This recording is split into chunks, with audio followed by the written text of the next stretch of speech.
So next up, we have a speed panel. This time we've got Jonathon, Troughton and Frameplay going to come up and talk to us.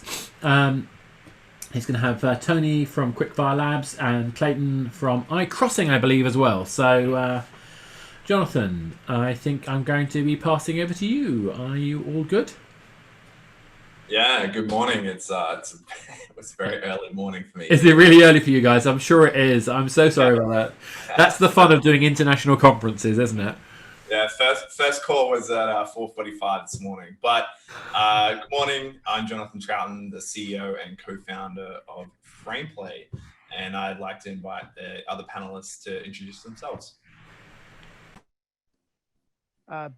Morning. I'm Tony Colafrancesco, the studio head for QuickFireLabs. Oh, Clayton, I think you Unmute. muted. There we go. Try this again. We've only done this a million times in the last 9 months. I can't figure it out yet. I'm Clayton McLaughlin. I oversee media investment for iCrossing in the US. Awesome. And before we get started, I wanted to, introduce the background of this panel. And this is really around the death of IDFAs, and I guess you could say where that's going to lead to for ADIDs and what that really means for the industry. So recently, as many of you will be aware, Apple announced at WWDC that they're going to change how IDFAs and IDs are going to be collected. Now, what does that mean? There's a massive shift, and already, as all of you are aware in the mobile space, that free-to-play is the main monetization, but it's heading heavier and heavier in towards free-to-play monetization methods for all games. So what is that going to do, and how's that going to impact? Facebook warns its customers that iOS 14 could have up to 50% impact from their network revenue in this space. And when we start looking at cookies and different blockers for ads and so forth, what is this going to do to the monetization of advertising in games, but also for mobile games? So I've asked the panelists to join me today here to speak about some of these things and give their perspectives. So I think I'd like to probably hand over to Tony first. I'd love to sort of get the gaming perspective of the studio's perspective from Tony. Well, let's see. To start off, I think it's going to challenge game developers to not rely so heavily on ad monetization in the way that they have been. One of the dangers I see potentially is that instead of finding new and better methods, especially ones that don't damage your retention, because a lot of times what will happen is, oh, this particular monetization method is not performing as well. Let's just double down on it, right? So that's a big danger. So, oh wow, geez, we're not getting as much revenue because it's not as targeted as it had been. Let's just double up on ads. That has a potential for really ruining the player experience, and then of course dropping other key performance indicators, especially retention. And as that happens, I think it's going to force developers to think of better methods and techniques, which at the end of the day is probably going to be good for the end user, create a better experience. But this is definitely going to open up some challenges. And in my opinion, it's going to challenge developers and publishers to either be creative and innovative, or or just try and do the same old and increase it, which I think it would be terrible. Yeah, let's shift gears for a moment. So on the advertising side, Clayton, how do you see the impact of these changes with the IDFAs, ADIDs, and all of this, the data compliancy portion? How is this going to impact from an advertiser's perspective? Yeah, well, it's disrupting everything that we do, right? I mean, as a digital agency, everything that we've done for the last 15 years is based on cookies and those understandings, and all of the tools that we use, the tech that we use, everything is based on the same, the same sort of technology. And so ultimately, we're going to have to figure out how to do this a little bit differently, in a little bit more privacy compliant way. In the US, it's a pain because you've got California that has one privacy set, and then the rest of the country has another, and it's going to be done on the state level, most likely. So that makes things more confusing. Plus, we have to be ready for GDPR. So there's a lot of elements that we're trying to keep consistent and trying to find partners to help us do that. I will say, I think the one thing about our industry from an ad perspective, historically, we've been very nimble, and it sort of creates opportunities for certain tech platforms to pop up and become a little bit more centric to what we're trying to do. My big fear is that we become too reliant in the future on huge walled gardens. So the Apples, Amazons, Googles, Facebooks of the world. And so I think, the more solutions that we can come up with across the entire industry, as opposed to just within a couple of partners, is going to be really key for us as well. And so, that's part of sort of what I'm trying to do in my role, is to figure out what those partners are, who those partners are, what the tech is, how do we provide solutions to our clients, how do we pull in their data and use those pieces, and then ultimately make an ecosystem that's sort of Frankenstein together, which again we've become very good at. But ultimately, there's not going to be one good solid solution for this. And I think gaming is actually in a really unique place because of its sort of niche and its ability to control the user on the most personal device, and particularly mobile, obviously. But these devices are going to be in our hands, in front of us all day long. So it should be a little bit easier to connect some of these pieces and to have that single sign-in and those sort of elements that are really crucial to being able to identify who users are, watch their behaviors, and attract accordingly. So let's discuss what's really needed to ensure that we get advertising right for the gaming industry. Because I think there's a few things that are really core to ensure that we do this right, that it is not, I guess you'd say, taking the standards of the web and practices of the web and forcing those into the gaming environment. Because at the end of the day, we really do care about the player and their experience. So let me just, I guess, list off a couple of things, and I'd love to get your reactions on these. So game developers need to be in control of how things are placed, how things look. Ad must fit into the core loop mechanics. They absolutely cannot be interrupting and pulling players out of these environments and wrecking that experience for them. The new methods need to be privacy compliant and data compliant practices. The current RTB standards of programmatic that you have for the web have zero place to do in anything that's in an immersive environment in the games. It needs to be built and centered around the game and centered around gaming practices. So programmatic direct, yes, that could potentially, well, not potentially, it does, it 100% works when you start taking into the nuances of genres and styles and platforms. But at the very base of this, and I'd love to see and feel your reaction on this from you guys as well, is the creative. The creative needs to be different. It needs to be much higher quality. It needs to be intrinsic, and it needs to be authentic to the experience. So I guess based on what I've just read, I'd love to sort of get your reaction on that, Tony, and see how that aligns to your thinking and what you're seeing in the industry. No, I agree. I think that gamers overall are very caring about the experience when it comes to the ads that they're seeing, where they don't feel like they're just being barraged, especially with low quality stuff. One of the things I was just laughing about the other day was on and forgive me for talking about something outside of gaming, but I was watching Rick and Morty, and there was that Love Finders app, and then the moment that they hit this paywall, right? Everyone quits the app, right? And that's the kind of experience, especially in gaming, that it's much worse. People are already tired of seeing these terrible kind of experiences. But when you're gaming, you're looking for those endorphins to be released. You're looking to have fun. And the moment you get hit with some kind of terrible, low quality, obtrusive experience, you just want to go find something else that'll actually complete your feeling of fun. And that's where you see retention numbers really start to drop. So yeah, really, I think the quality of what you're seeing really matters, but then weaving that into the gameplay experience is absolutely paramount. I think there's plenty of room for advertising to be a fantastic monetization method, but you really have to tailor it experience-wise so that the end user isn't interrupted. They can keep doing what they're doing. They're still getting the message, but it's not kicking them out or stopping that fun that they're having in game.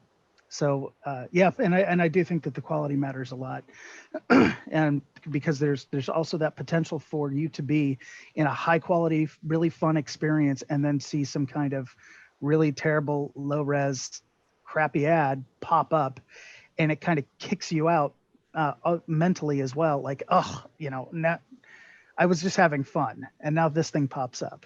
Yeah. So yeah, I completely agree. Yeah, I guess same question, Clayton.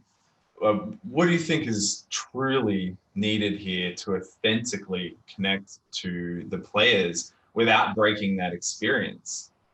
Well, I think everything that you laid out is perfect, right? As far as it has to match, and it's the same sort of best practices we should be using for everything that we buy, right? Is make sure that it's not intrusive, that it's authentic, that it's endemic to the environment that it sits in, but still has a little bit of that creativity and that ability to capture some attention, but not take away from the experience as a whole, right? And then if you are going to do that, then the experience sort of post-click or whatever that becomes, which I know is still a little bit of the future, but that has to match everything as well.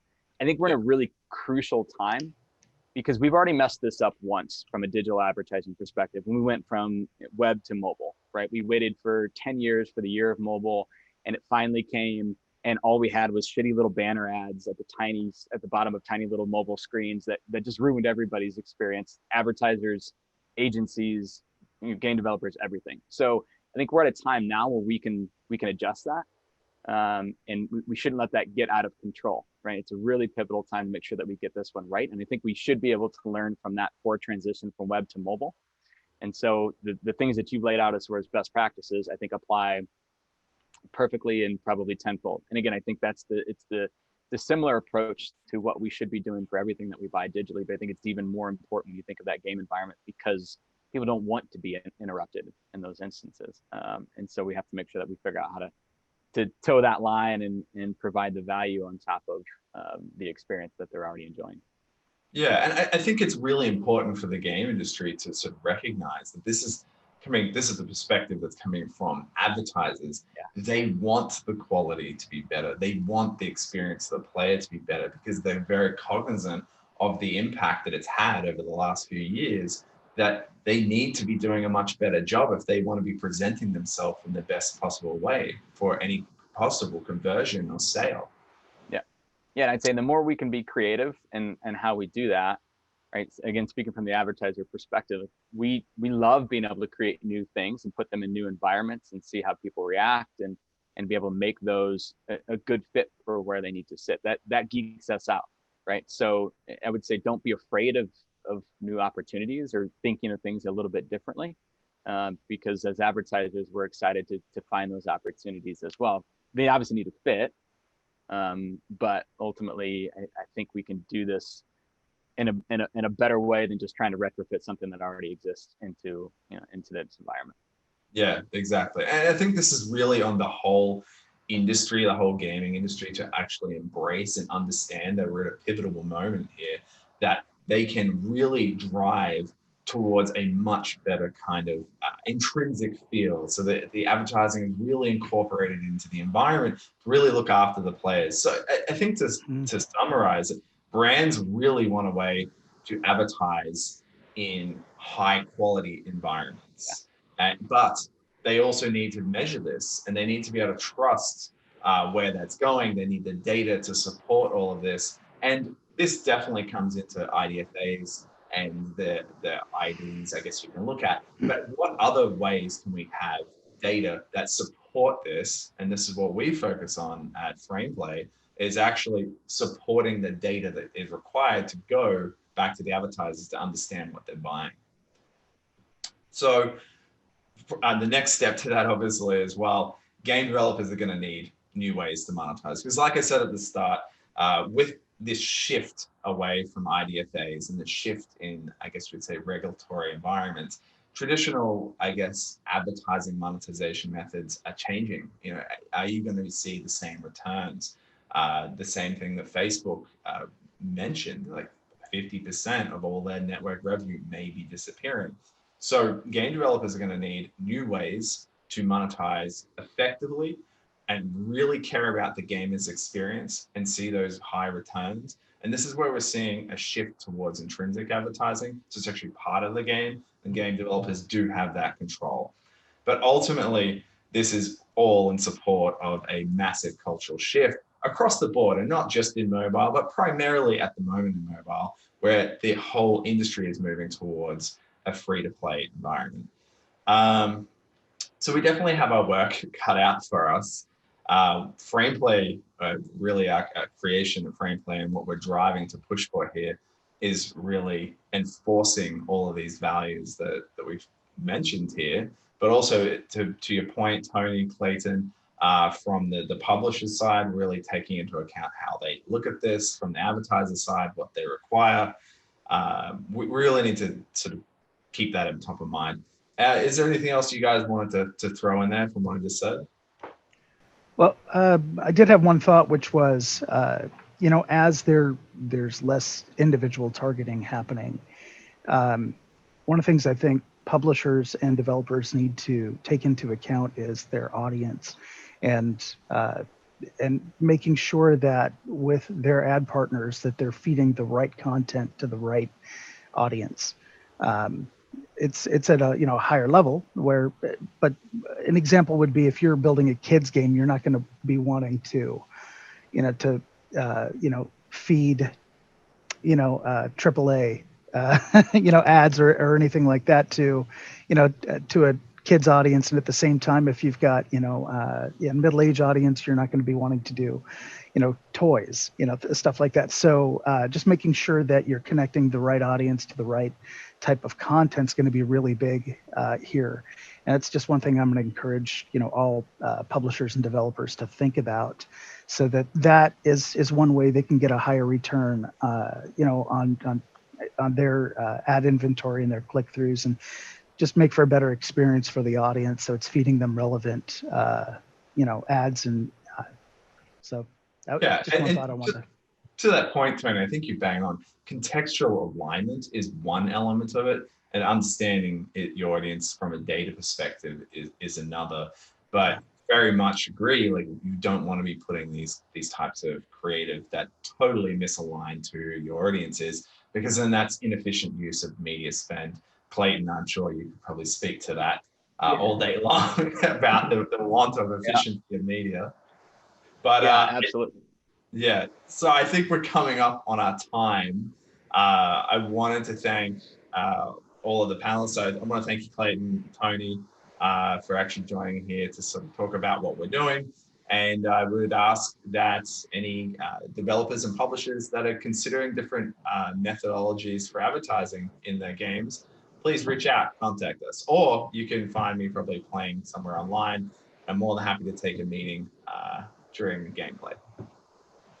Great stuff. I think actually we've got a little bit of time left if people have got questions. I think this idea of intrinsic advertising, I find a bit fascinating. I mean, it might be interesting to sort of get again, maybe it's my bias. I mean, I've been a while since I was involved specifically in talking about ad design, but even back in like 2012 or so, 2014 definitely though, we were talking about the importance of game designers planning the engagement experience. And in fact, we covered some of that in the panel before.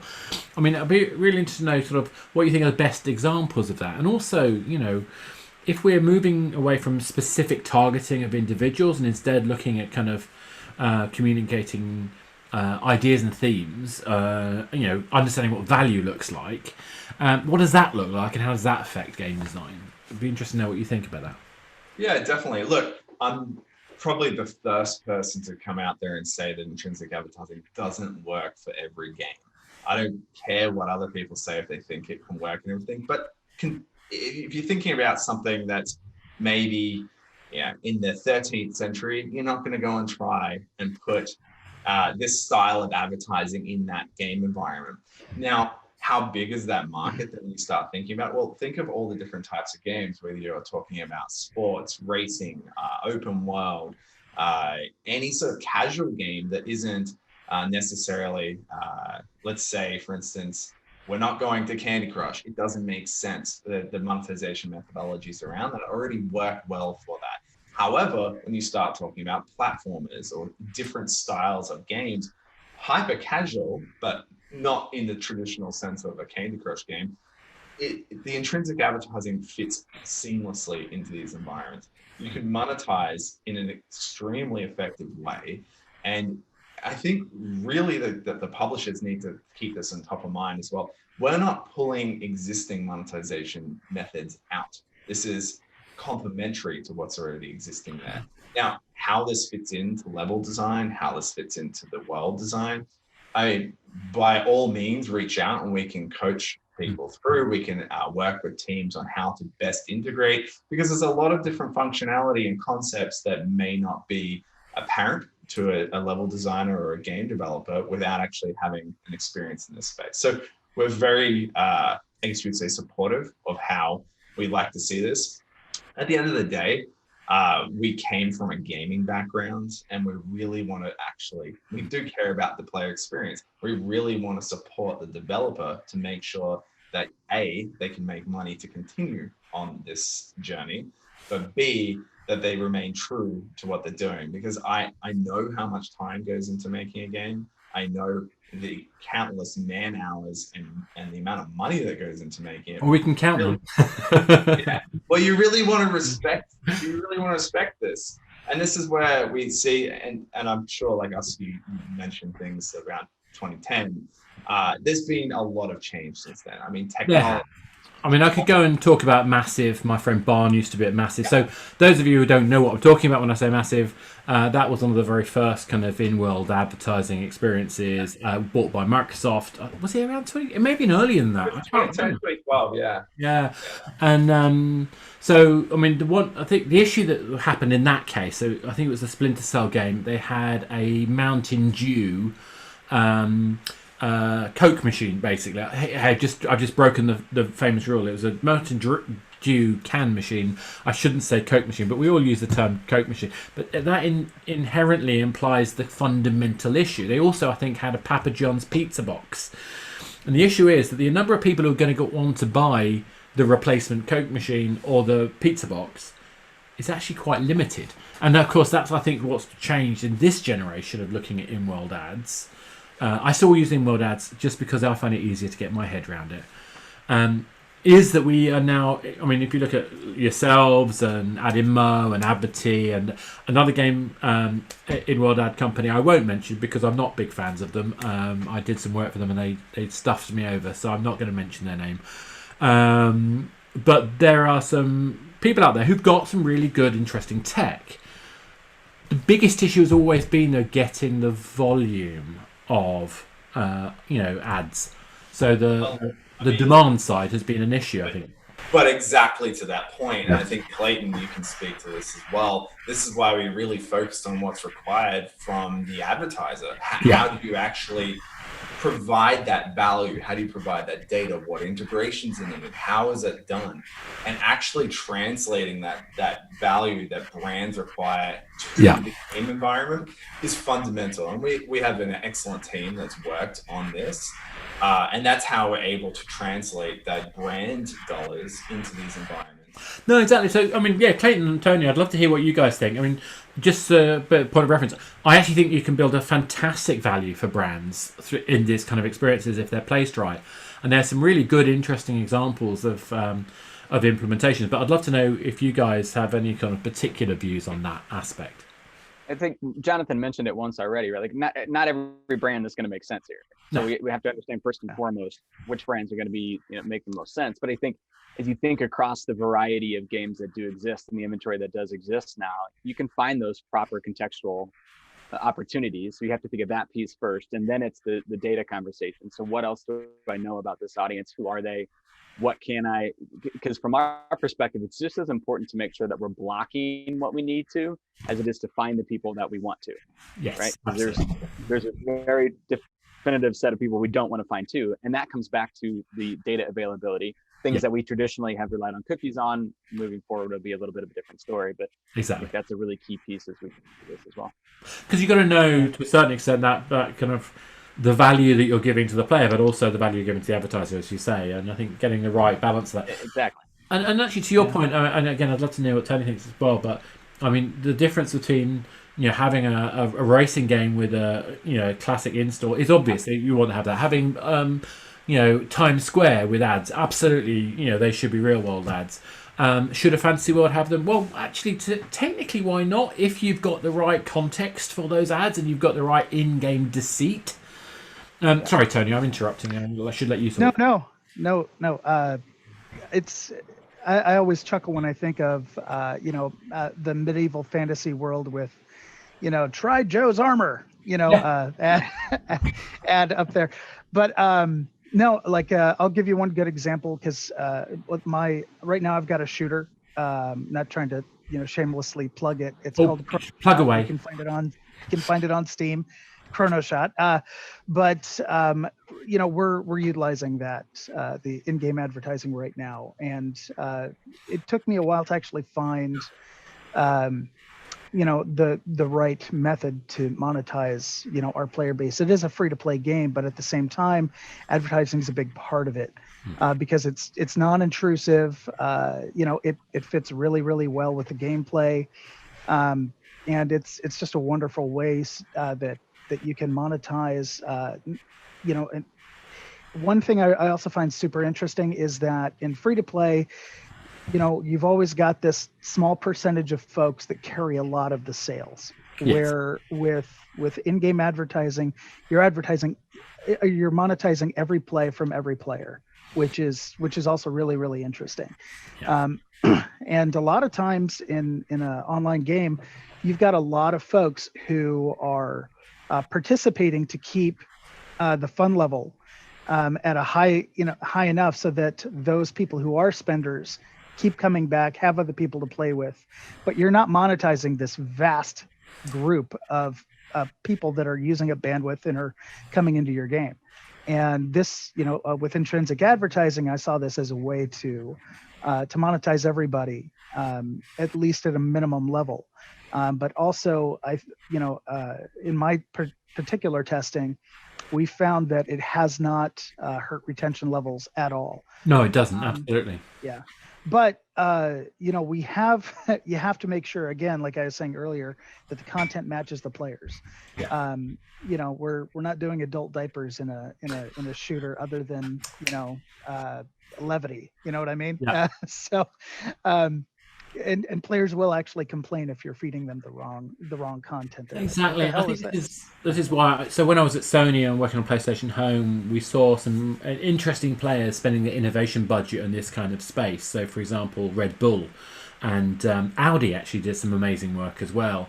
There are a few others, but in those cases, they were happy to play games like maybe not adult diapers, but there were some things that are a little close to the mark, because they had a budget specifically for innovation. I think the issue has always been transferring from that research budget, innovation budget, into their day-to-day budget. And that generally happens through them understanding the reach and scale. So really the last question really is for you, Jonathon, which is, do you think we're at the stage yet where we can start proving the reach and scale that games can deliver? 100%. And I think I'm going to tweak that a little bit, because what you actually nailed perfectly was, how do you get from innovation budget to Evergreen? Yeah. And that's something that Clayton is distinctly familiar with. And we've been working on brand lift studies and so forth. And I can't release this yet, and we will release it very soon. Go on, tell us. But the impact to brand is significant. Yeah. So I'll just put it out there now that this, supported with the right data and the right integrations, and Clayton can reaffirm this, when that's done the way we're doing it, that transition from exploration budget to evergreen budget is not hard. Yeah. It's an I had a very interesting experience. I ran the movie product back in the Java mobile days, and we went fully ad funded. First product in the UK that went fully ad funded.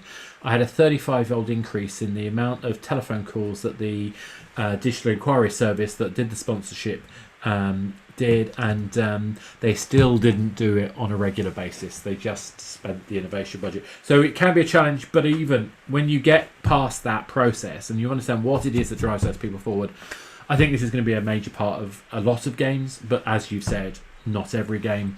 But the important thing is we need to focus on the value to the player, and that applies to every form of game, every form of advertising, every form of in-app purchase. It's always got to be about how we get value to players. Yeah. And on that note, thank you guys. So, it is a panel-rich environment for our monetization track today. So not only have we talked about innovation with hybrid monetization, and now we've talked about the death of IDFA and cookies,